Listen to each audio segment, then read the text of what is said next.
सम्पत्तिको असमान वितरण, विश्वव्यापी रूपमा विद्यमान गरिबी तथा विज्ञान प्रविधिका लाभहरूबाट विश्वको ठुलो जनसङ्ख्या वञ्चित हुनु परेको अवस्थाका कारण धनी र गरिब बीचको खाडल राष्ट्र बीच र एउटै राष्ट्रभित्र पनि विभिन्न वर्ग र समुदाय बीचको आर्थिक विषमता बढेको छ। विभिन्न विकसित मुलुकहरू आफ्नो अन्तर्राष्ट्रिय दायित्व र न्यायबाट अल्पविकसित र विकासशील मुलुकमा प्रभाव हुनुपर्ने विकास सहायता र लगानीमा कटौती भएको छ। उनीहरूका उत्पादनले सहज र समृद्धिपूर्ण बजार पाइरहेको छ। विकासशील राष्ट्रहरूको दिगो विकास लक्ष्यहरूको रूपमा प्रभावित संसारका प्रमुख अर्थतन्त्र बीचको तनाव र व्यापार युद्धलाई अन्त्य गर्ने सार्थक पहल सकेको छ। संयुक्त राष्ट्र सङ्घ र यस अन्तर्गत मानवाधिकार परिषद, जलवायु सम्झौता जस्ता संस्था प्रबन्धलाई निष्प्रभावित तुल्याउने शस्त्रास्त्रको होड तथा पारमाणविक, रासायनिक, जैविक एवं आम विनाशका हतियारको विस्तार र सङ्कलनले विश्व शान्तिमाथि खडा गरेको चुनौती विश्व शक्ति सन्तुलनमा तीव्र परिवर्तन देखा परेको छ। लामो समयसम्म युरोप अमेरिका केन्द्रित विश्व ढाँचामाथि चीनको उदय, शक्तिशाली राष्ट्रका रूपमा रुसको पुनरागमन, ब्रिक्स, साङ्घाई सहकारी सङ्गठन लगायत क्षेत्रीय शक्ति र सङ्गठनहरूको भूमिकाले चुनौती बढाएको छ। विश्व बहुध्रुवीय भन्दै चीनसँगको सम्बन्ध लगायत प्रश्नमा युरोपले सापेक्ष स्वतन्त्र दृष्टिकोण राख्न थालेको छ। विश्व प्रतिस्पर्धाको केन्द्र एसिया प्रशान्त क्षेत्र अमेरिकाले अगाडि सारेको इन्डो पेसिफिक स्ट्राटेजी यसै विषयको लक्ष्य छ। हालै अस्ट्रेलिया, बेलायत र अमेरिका बीच भएको नयाँ सुरक्षा सम्झौता यस क्षेत्रमा तनाव लोकतान्त्रिक प्रणालीमाथि विभिन्न मुलुकमा चुनौती खडा म्यानमारमा कु भएको छ र नेत्री आङ सान सू की लगायत लोकतन्त्रवादी नेताहरूलाई गिरफ्तार गरिएको छ। शान्तिपूर्ण प्रदर्शनमाथि हिंसात्मक दमन भएको छ। ल्याटिन अमेरिकाका विभिन्न मुलुकमा वामपन्थी सरकार र आन्दोलनलाई असफल बनाउन हस्तक्षेप र षड्यन्त्र जारी छ। यसका बावजुद त्यहाँ वामपन्थी आन्दोलनले नयाँ गति पनि सन् 2019को अन्त्यतिरबाट सुरु भएको कोभिड-19 महामारी विश्वलाई आक्रान्त। यस महामारीले विश्व अर्थतन्त्रलाई 1930को आर्थिक मन्दी र दोस्रो विश्वयुद्धले भन्दा गहिरो धक्का पुर्याएको छ। यो महामारी हाम्रो पुस्ताले सामना गरेको सबैभन्दा ठुलो स्वास्थ्य वैज्ञानिकहरूले 8 महिनामै कोभिड विरुद्धको खोप आविष्कार गरेर महत्त्वपूर्ण उपलब्धि हासिल गरे पनि खोपको असमान वितरण आज गम्भीर खोप राष्ट्रवाद, भाइरस एवं खोपका विषयमा देखिएको राजनीतिकरण विडम्बना। जलवायु परिवर्तन आज पृथ्वी र पृथ्वीवासी दुवैका सामु असाधारण चुनौतीका रूपमा जलवायु परिवर्तनका विरुद्ध बलियो अन्तर्राष्ट्रिय साझेदारीको खाँचो छ। औद्योगिक राष्ट्रहरूले देखिने गरी कार्बन उत्सर्जन घटाउनु र हरित अर्थतन्त्र एवं हरित विकासका लागि ठोस कदम चाल्न आवश्यक भएको छ। जोखिममा परेका मुलुकका लागि वित्तीय सुविधा अत्यावश्यक। चीन र भारत बीच सुरु हुन लागेको संवाद समझदारी र सहकार्यलाई तनाव र सीमा विवादले विस्थापन गर्दै दुई देशबीच संवाद भए पनि समस्या कायम छ। दुई देशबीचको तनावको असर समग्र दक्षिण एसियामा अनुभूत भइरहेको छ।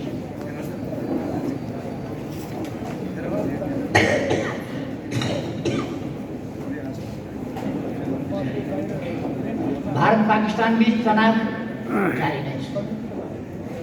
भारतसँग नेपाल लगायत विभिन्न छिमेकी मुलुकका कतिपय विवादित विषय अझै समाधान हुन सकिरहेका छैन। चिनिया विशेषता सहितको समाधान निर्माणमा चीनले हासिल गरेको प्रगति अभूतपूर्व बनेको छ। सन् 2020मा चीनले आफ्ना सबै नागरिक गरिबीबाट मुक्त भएको घोषणा गरेको छ। 40 वर्षको अवधिमा 80 करोडभन्दा बढी नागरिकलाई गरिबीबाट मुक्त गर्न सफल चीन विश्वमै उदाहरणीय बनेको छ। चीनले औसत रूपमा समृद्ध समाजवादी राष्ट्र बन्ने पहिलो शताब्दी लक्ष्य हासिल गरेको छ।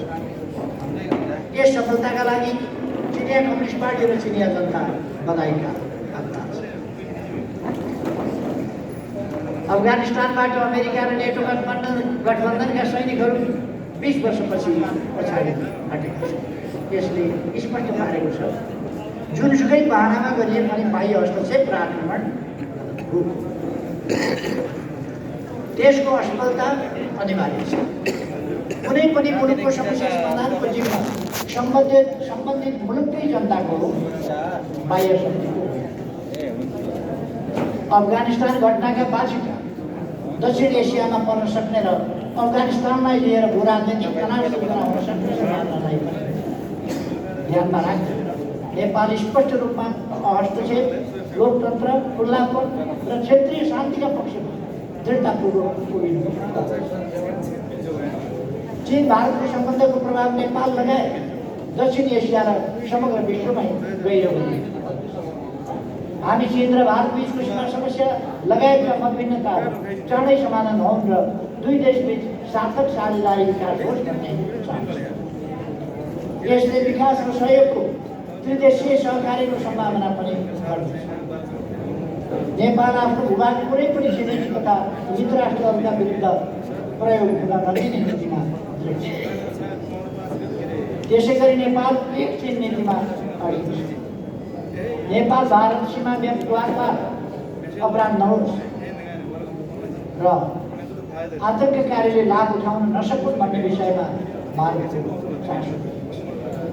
भारतसँगको व्यापार घाटा, लिपुलेक, घुरा र कालापानी र सुस्ता क्षेत्रमा नेपाली भूभाग फिर्ता, सीमाको व्यवस्थापन, नेपालको आन्तरिक मामलामा हुने अनावश्यक चासो र हस्तक्षेप जस्ता विषयमा नेपालको चासो र सरकार। हामी हाम्रा छिमेकीका जायज चासो र सरकारप्रति सजग छौँ। त्यस्तै सजगता र सम्मान हामी हाम्रा मित्रहरू विशेष त छिमेकीहरूबाट चाहन्छौँ। दुई देश बीचका समस्यालाई जिम्मेवार कूटनीतिक पहलका माध्यमबाट समाधान गर्न हामी चाहन्छौँ। कमरेडहरू, हामी नयाँ र न्यायपूर्ण विश्व व्यवस्थाका पक्षमा दृढतापूर्वक उभिन्छौँ। उत्पीडित राष्ट्रहरू तथा श्रमजीवी वर्गका हक क्षेत्र मुक्तिका आन्दोलनमा ऐक्यबद्धता जाहेर र आफ्नो ठाउँबाट विश्व शान्ति, न्याय, समानता र समाजवादी आन्दोलनलाई हामी सहयोग गर्दछौँ। हाम्रो विदेश नीतिको साथ राष्ट्रिय हितको रक्षा र सम्वर्धन गर्दै सबैसँग मित्रता कायम गर्नु र कसैसँग विश्वका सबै देशसँग सार्वभौम समानता, हस्तक्षेप, पारस्परिक सहयोग तथा सम्मानमा आधारित सम्बन्ध विकास गर्नु। नेपालको छविलाई शान्तिको पक्षधर, लोकतान्त्रिक र प्रगतिशील राष्ट्रको रूपमा विश्व वातावरण लगायतका साझा सवालमा सहमति र साझा प्रयासका साथ कि हाम्रा विदेश नीतिका आधारभूत कुरा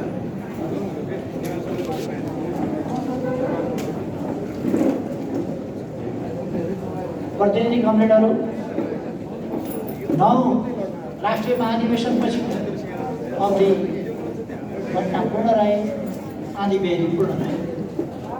विनाशकारी भूकम्प पीडितको सेवामा स्वयंसेवक परिचालन, संविधान सभाबाट संविधान निर्माण र घोषणा, नेकपा एमाले नेतृत्वको सरकार गठन, नाकाबन्दीका विरुद्ध सशक्त प्रतिरोध र अभूतपूर्व राष्ट्रिय एकताको प्रदर्शन, चीनसँग पारवन र यातायात सम्झौता, एमाले विरुद्ध षड्यन्त्र र सरकारबाट विस्थापन, मेची महाकाली राष्ट्रिय अभियान, स्थानीय निर्वाचन र ऐतिहासिक सफलता।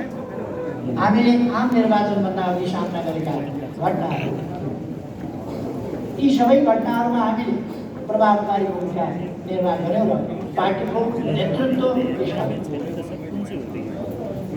स्मरणका लागि यहाँ केही प्रसङ्ग चर्चा गर्न चाहन्छु। 72 साल वैशाख 12 गते गएको विनाशकारी भूकम्पबाट सिर्जित राष्ट्रिय विपत्तिले राजनीतिक दलहरूमाथि मतभिन्नता उद्धार राहत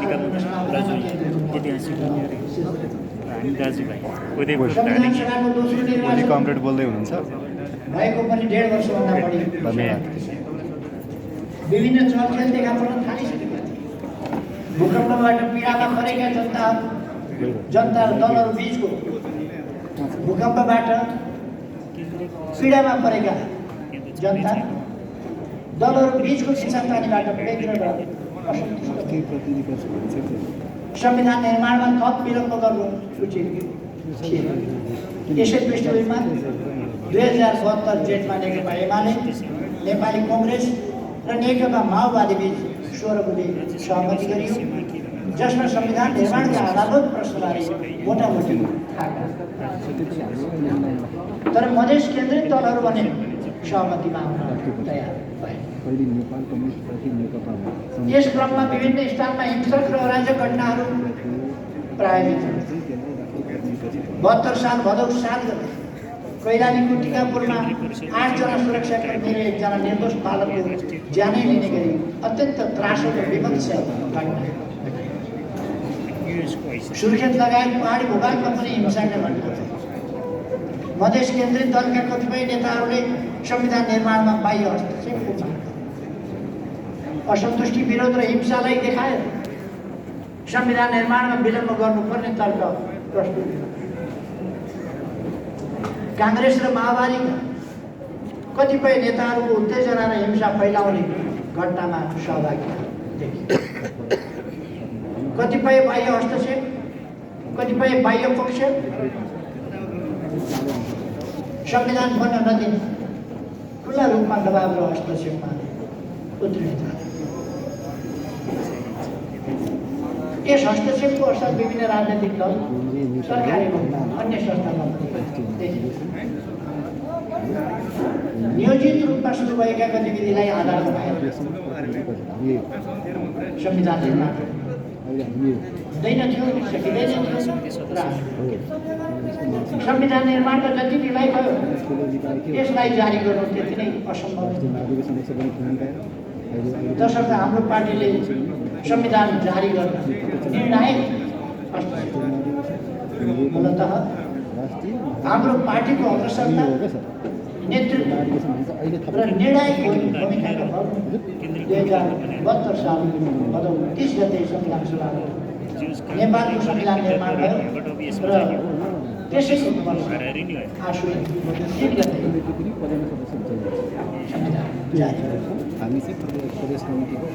यस संविधानले नेपालको राष्ट्रिय सार्वभौमिकता, भौगोलिक अखण्डता, स्वाधीनता र नेपाली जनतामा निहित सार्वभौम सत्ता बाहेकका अन्य जनताको इच्छा अनुसार संवैधानिक बाटोबाटै परिवर्तन गर्न सकिने आधार।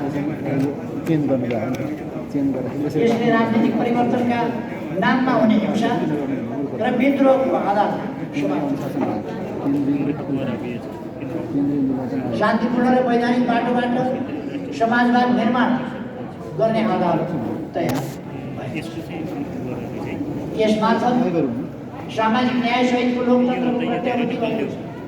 आर्थिक, सामाजिक, सांस्कृतिक अधिकारहरू मौलिक हकका रूपमा सुनिश्चित भएका छन्। शहरमा नेपाली जनताको आफ्ना प्रतिनिधिहरूबाट निर्मित संविधानबाट शासन सञ्चालन हुने दशकौं पुरानो सपना यस संविधान मार्फत साकार भएको छ। नेपाली जनताका 7 दशकभन्दा लामो आन्दोलन र क्रान्तिका उपलब्धिहरूलाई यस संविधानले यससँगै नेपाली समाज राजनीतिक स्थायित्व र समृद्धि संविधान तत्कालीन शक्ति सन्तुलनको दस्तावेज तत्कालीन शक्ति सन्तुलनका दृष्टिले यो ऐतिहासिक संविधान निर्माणमा खेलेको सक्रिय रचनात्मक अग्रणी र नेतृत्वदायी भूमिकाका लागि नेकपा एमाले गर्व गर्दछ। आगामी दिनमा संविधानको रक्षा कार्यान्वयन र विकास पार्टीले यसै गरी नेतृत्वदायी भूमिका खेल्नेछ भन्ने कुरा म दोहोऱ्याउँछु। कमरेडहरू, विनाशकारी भूकम्प नेपालका लागि आर्थिक, सामाजिक र सांस्कृतिक दृष्टिले एउटा अग्नि परीक्षा हो।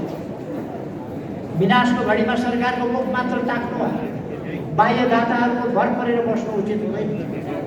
तसर्थ हाम्रो पार्टीले स्वयंसेवक परिचालन गर्ने पार्टीको आह्वानमा झन्डै 50,000 स्वयंसेवकहरू भूकम्प पीडितको सेवामा छन्। उनीहरूले 1 महिनाको अवधिमा 27,000 बढी घर तहराहरू गरे। 23,000 बढी घर र विद्यालयका भग्नावशेष सफा गरे र हजारौं अस्थायी कक्षा कोठा निर्माण गरे। यति विशाल, सशक्त र प्रभावकारी स्वयंसेवक परिचालन कमसेकम नेपालको समकालीन इतिहासकै विशिष्ट। तराई मधेसबाट दुर्गम पहाड, पूर्वबाट पश्चिम अनि पश्चिमबाट पूर्वका जिल्लामा परिचालन गरिएका स्वयंसेवक मार्फत नेपाली समाजको यथार्थ अवस्थालाई गहिरो गरी बुझ्न, अन्तर समुदाय एकता सुदृढ गर्न तथा युवाहरूमा स्वयंसेवी भावनाको विकास गर्न ठुलो योगदान। यस सफल अभियानका लागि पनि पार्टी 72 सालको नेपालमाथिको नाकाबन्दी 6 महिना अगाडि मात्रै विनाशकारी भूकम्पले ठुलो पारेको मुलुकमाथि अनाहकमा लादिएको अमानवीय र अन्तर्राष्ट्रिय कानुन विरुद्धको व्यवहार हो। इतिहासकै यस्तो कठिन घडीमा नेपाली जनताले अभूतपूर्व एकता, संयम र देशभक्ति प्रदर्शन नाकाबन्दीलाई नाकाबन्दी भन्न सम्म नसक्ने गरी लाचारी देखाएको कतिपय शक्तिहरू त्यस्तो लाचारी देखाएको बेला मधेस केन्द्रित दलहरूले तराईमा हिंसा र उत्तेजनाको श्रृङ्खला जारी राखेको बेला अन्य राजनीतिक दल, नागरिक समाज, सञ्चार माध्यम र समग्र राष्ट्र नाकाबन्दी विरुद्ध एकजुट भएर बरु भोकै पर्ने तर बाहिर दबाव सामु बुढा नटेक्ने नेपाली स्वाभिमान प्रदर्श। सरकारको नेतृत्वमा राष्ट्रिय एकताको अनुभव दृष्टान्त नेपाली जनताले अन्ततः 72 माघमा भारतीय नाकाबन्दी अन्त नेपाली जनताले राष्ट्रिय स्वाभिमान, राष्ट्रिय एकता र स्वाधीनताका लागि प्रकट गरेको उक्त साहस र सङ्कल्प समकालीन नेपाली इतिहासकै विशिष्ट। प्रिय कमरेडहरू, पूर्व सहमति अनुसार संविधान जारी भइसकेपछि सरकारको नेतृत्व नेपाली कङ्ग्रेसले सहजै नेकपा एमालेलाई हस्तान्तरण गर्यो। तर काङ्ग्रेस सहमतिमा अट्न सकेनन् र सहमतिबाट पछि आन्दोलनका उपलब्धि संस्थागत गर्न परिवर्तनका सम्भाव्य सहकार्य हुनुपर्ने आवश्यकता अस्वीकार गरेर काङ्ग्रेसले 7 साल र 46 सालको आन्दोलनपछि गरेका गल्ती फेरि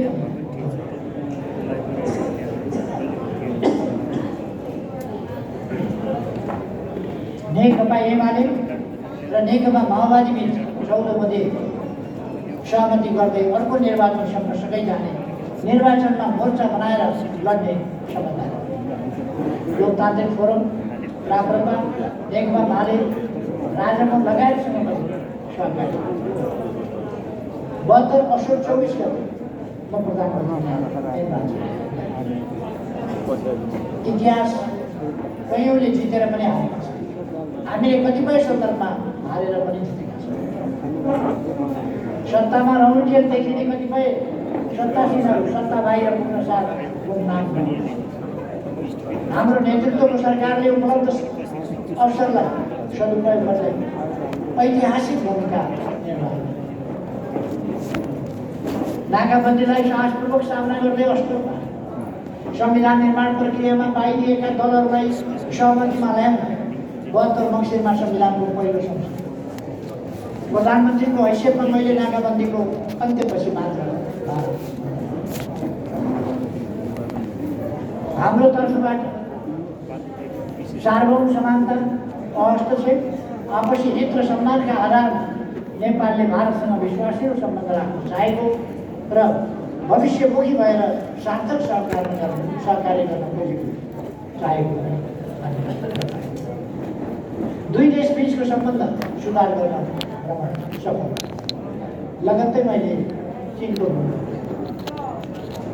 पारवन यातायात सम्झौता सहित विभिन्न 15वटा सम्झौता र सहमति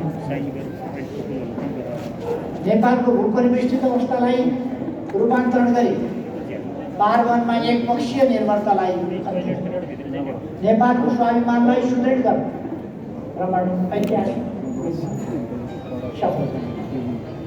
दीर्घकालीन महत्त्वका रणनीतिक पूर्वाधारहरूको निर्माण सुरु गर्ने, सामाजिक न्याय र सुरक्षाको दायरालाई फराकिलो पार्ने र जनतामा आत्मविश्वास एवं भरोसा जगाउने महत्त्वपूर्ण कामको थालनी।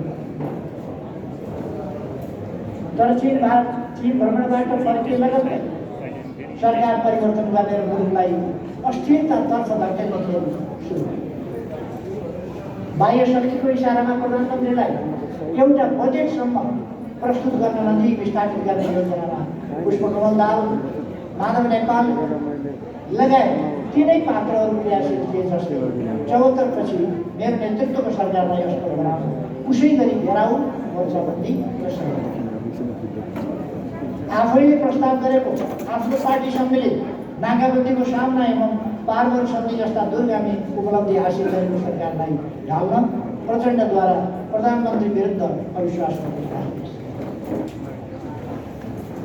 यो षड्यन्त्र पुष्पकमल दाहाल, प्रचण्ड लगायत नेताहरूभित्र नीत, अवसरवाद, विभाजन र बाह्य शक्तिको सेवा गर्ने चरित्रको भद्दा दृश्य। जनताको व्यापक समर्थन रहँदै पनि संसदभित्रको प्रतिकूल अंकगणितका कारण 73 साल 9 गते मेरो राजीनामासँगै सरकार पुष्पकमल दाहाल प्रचण्डको नेतृत्वमा काङ्ग्रेसको निर्णायक भूमिका रहेको सरकार संविधानमा अनेकौं हानिकारक प्रस्तावसहित संशोधनको प्रयास। एमाले नेतृत्वको सरकारले सुरु गरेका दूरगामी महत्त्वका कामलाई उल्टाउने पार्टी साहसपूर्वक परिस्थितिको सामना गरेको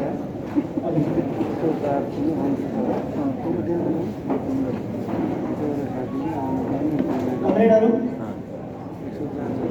हाम्रो पार्टी जीवन मेची महाकाली राष्ट्रिय अभियानको विशेष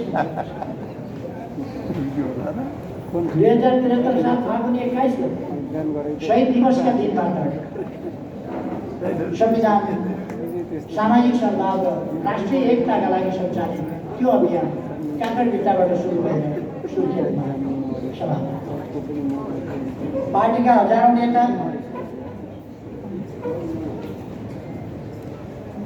कार्यकर्ता, सदस्य र शुभचिन्तक सहभागी भएको विश्वको स्थानमा विशाल जनसभा आयोजना अगाडि बढेको भरदैलो सांस्कृतिक कार्यक्रम र झाँकीहरूसहित व्यापक जनसहभागिता सहितको यो अभियान नेपालकै सबभन्दा ठुलो जनपरिचालन अभियानमा झन्डै 25 लाख नागरिकहरू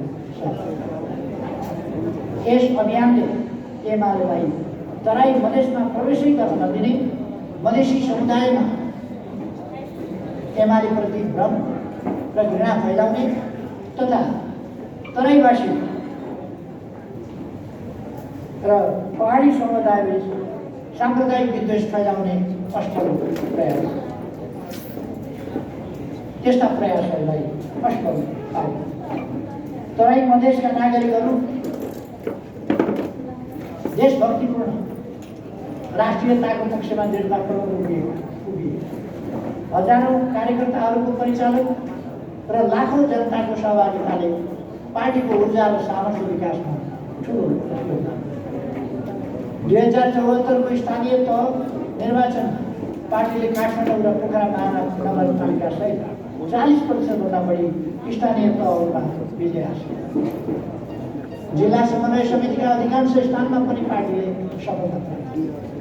सत्तारूढ गठबन्धन एक्लै सामना गरेर भनेको सत्तारूढ गठबन्धन बनेको थियो, त्योसँग एक्लै सामना गरेर नेकपा एमाले हासिल गरेको यो सफलता आधारभूत तहसम्म पार्टीको लोकप्रियता र सुदृढ जनाधारलाई प्रतिबिम्बित गर्ने महत्त्वपूर्ण।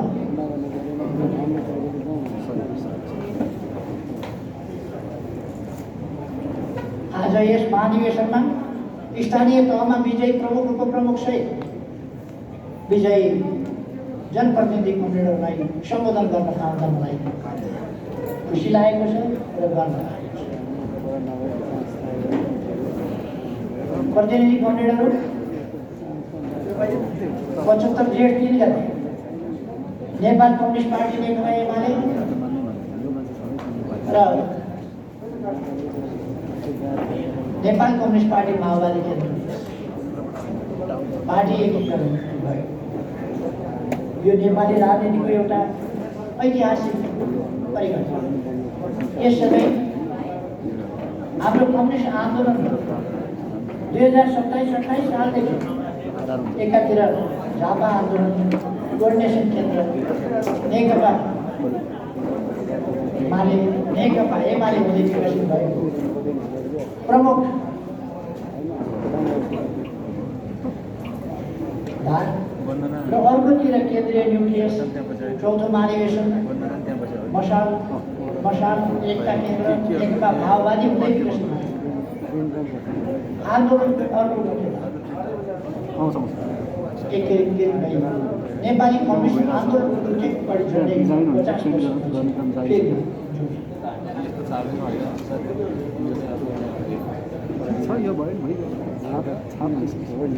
नेपाल कम्युनिस्ट पार्टीको स्थापना नेपाली श्रमजीवी वर्गको राजनीतिक प्रतिनिधिका रूपमा 2006 सालमा भयो।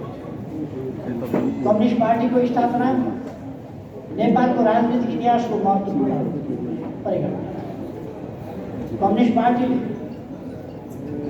देशभक्ति, सामाजिक सुधार एवं प्रजातान्त्रिक आन्दोलन जस्ता नेपाली जनताका आन्दोलनका विभिन्न धाराहरूको विरासतलाई समेट्ने आन्दोलनलाई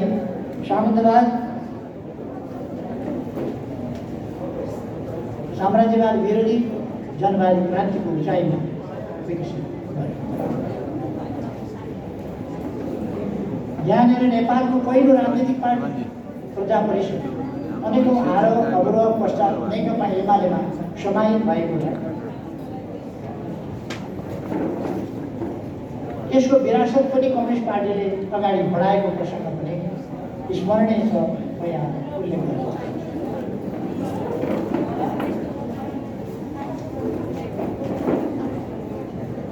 पार्टीले सामन्तवाद, साम्राज्यवाद र दलाल नोकरशाही पुँजीवाद विरोधी जनवादी क्रान्तिको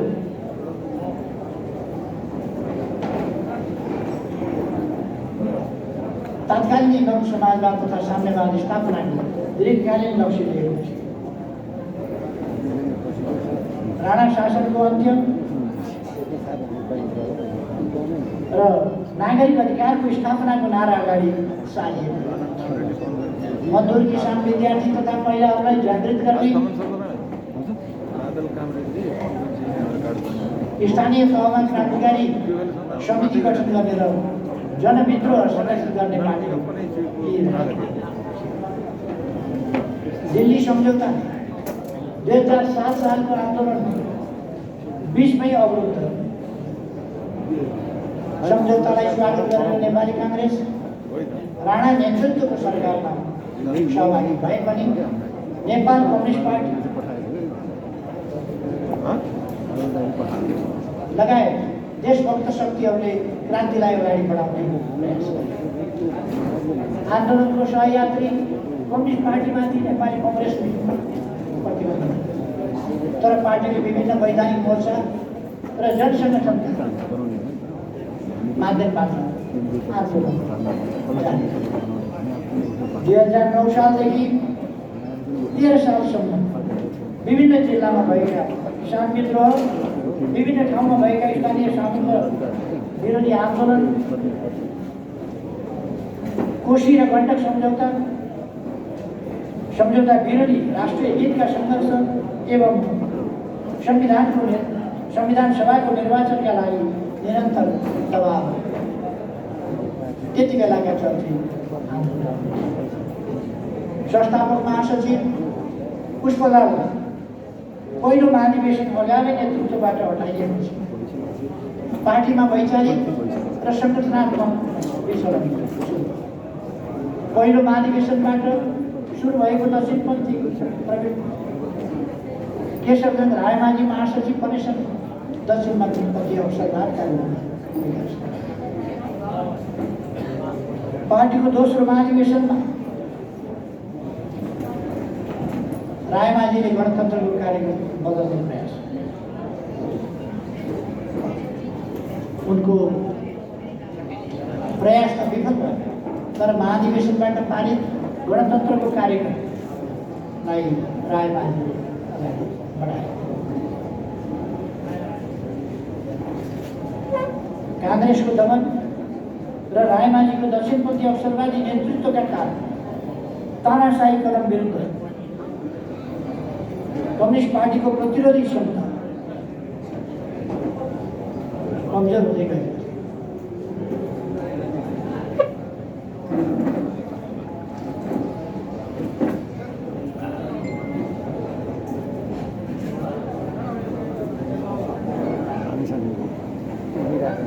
दुई 2018 सालमा आयोजित दरभङ्गा प्लेनले केशवचन्द्र रायमाझीलाई महासचिवबाट हटाए।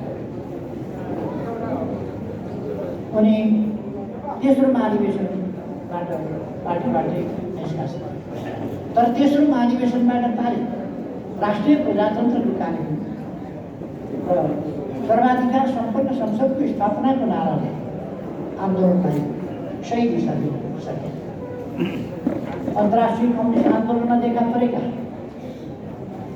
विभाजन, ध्रुवीकरण र विवादका असर नेपाल कम्युनिस्ट पार्टीमा महातन्त्रका कमिटीहरूले आफूलाई केन्द्रबाट अलग घोषणा गरे। कतिपय नेताहरू पलाए। नेपाली कम्युनिस्ट आन्दोलनमा विभाजन, विखण्डन र विघटनको दुःखद श्रृङ्खला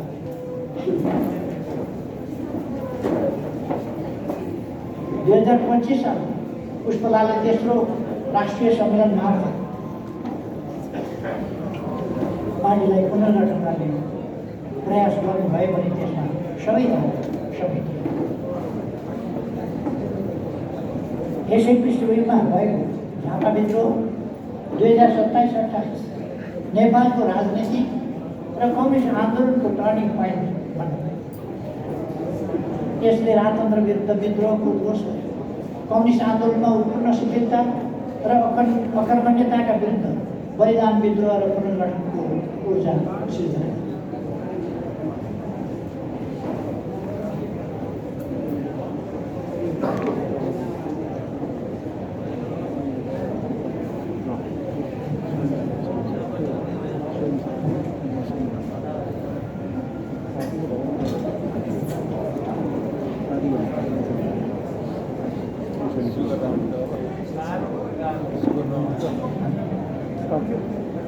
कमरेडहरू